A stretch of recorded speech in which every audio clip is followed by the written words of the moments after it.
Joint tenancy is a form of shared property ownership that gives each joint tenant an identical interest in the property and a right of survivorship.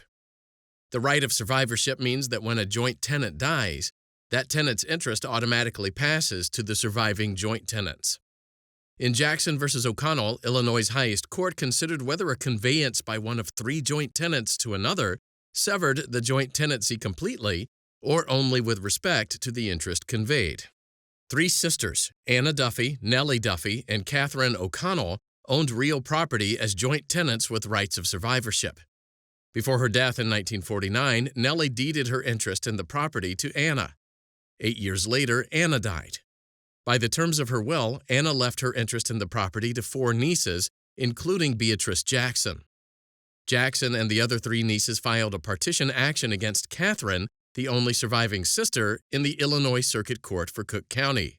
The nieces argued that Nellie's deed completely severed the original joint tenancy, leaving Anna with a 2/3 interest and Katherine with a 1/3 interest in the property as tenants in common.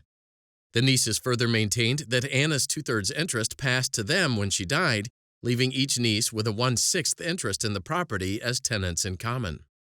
Meanwhile, Katherine argued that Nellie's deed severed the original joint tenancy only with respect to Nellie's 1/3 interest in the property. Accordingly, Anna took that interest as a tenant in common, and she and Katherine continued to be joint tenants with respect to the remaining 2/3 interest. Katherine further asserted that her right of survivorship kicked in when Anna died. At the same time, Anna's 1/3 tenant in common interest passed to the nieces, leaving each niece with a mere 1/12 interest in the property as tenants in common. The Circuit Court agreed with Katherine and entered a partition decree to that effect. The nieces appealed to the Illinois Supreme Court.